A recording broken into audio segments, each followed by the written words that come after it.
দর্শক, এই মুহূর্তে রাজধানীর মহাখালীর কাঁচাবাজার থেকে সবশেষ জানাচ্ছেন সহকর্মী আর.কে রেজা। জি, আপনাকে ধন্যবাদ। আপনি যেমনটা জানতে চেয়েছিলেন, সাপ্তাহিক পণ্যদ্রব্যের দাম নিয়ে আমি এই মুহূর্তে অবস্থান করছি রাজধানীর মহাখালীর কাঁচাবাজারে। এখানে সবজি থেকে শুরু করে মাছ মাংসের বর্তমান পরিস্থিতি খুবই মারাত্মক। প্রত্যেকটা সবজি গত সপ্তাহের তুলনায় ১০ থেকে ২০ টাকা বেশি বিক্রি হচ্ছে এবং আকার ভেদে মাছ এবং মাংসের দাম ৫০ থেকে ৬০ টাকারও বেশি বিক্রি হচ্ছে। আমি যদি মুরগির দাম একটু বলতে চাই, মুরগি গত সপ্তাহে ছিল ১৫০ থেকে ৬০ টাকা, যেটা ১৮০ টাকায় বিক্রি হচ্ছে এবং প্রত্যেকটা সবজি ৬০ থেকে ৮০ টাকার মধ্যেই।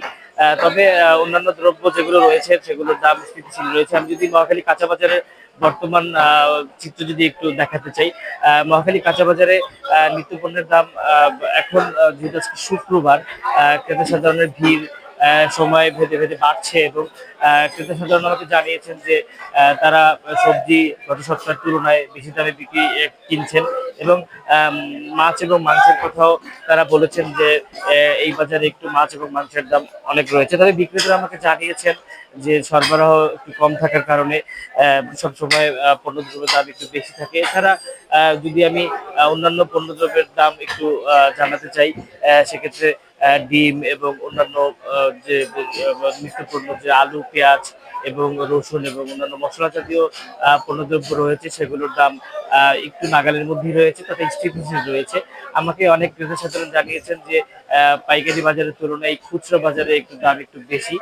তবে আমি বাজার কমিটির সাথেও কথা বলেছি, তারা আমাকে জানিয়েছেন যে তারা ঠিকমতো বাজার তদারকি করেন, যে পণ্যদ্রব্যের দাম যেন ক্রয় ক্ষমতার মধ্যে থাকে সেটাও তারা দেখভাল করছেন।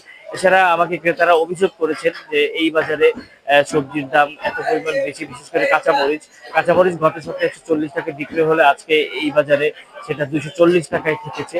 ক্রেতারা আরো অভিযোগ করেছেন যে নিত্যপণ্যের দাম এভাবে যদি বাড়তে থাকে, তাদের ওইভাবে তাদের ইনকাম বাড়ছে না।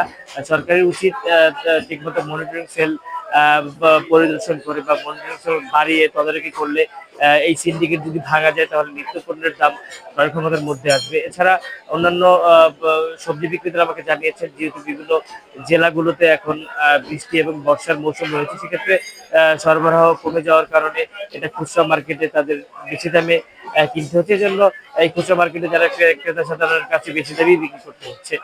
তো এই ছিল রাজধানীর মহাখালীর কাঁচা বাজার থেকে বাজার দরের সর্বশেষ অবস্থা।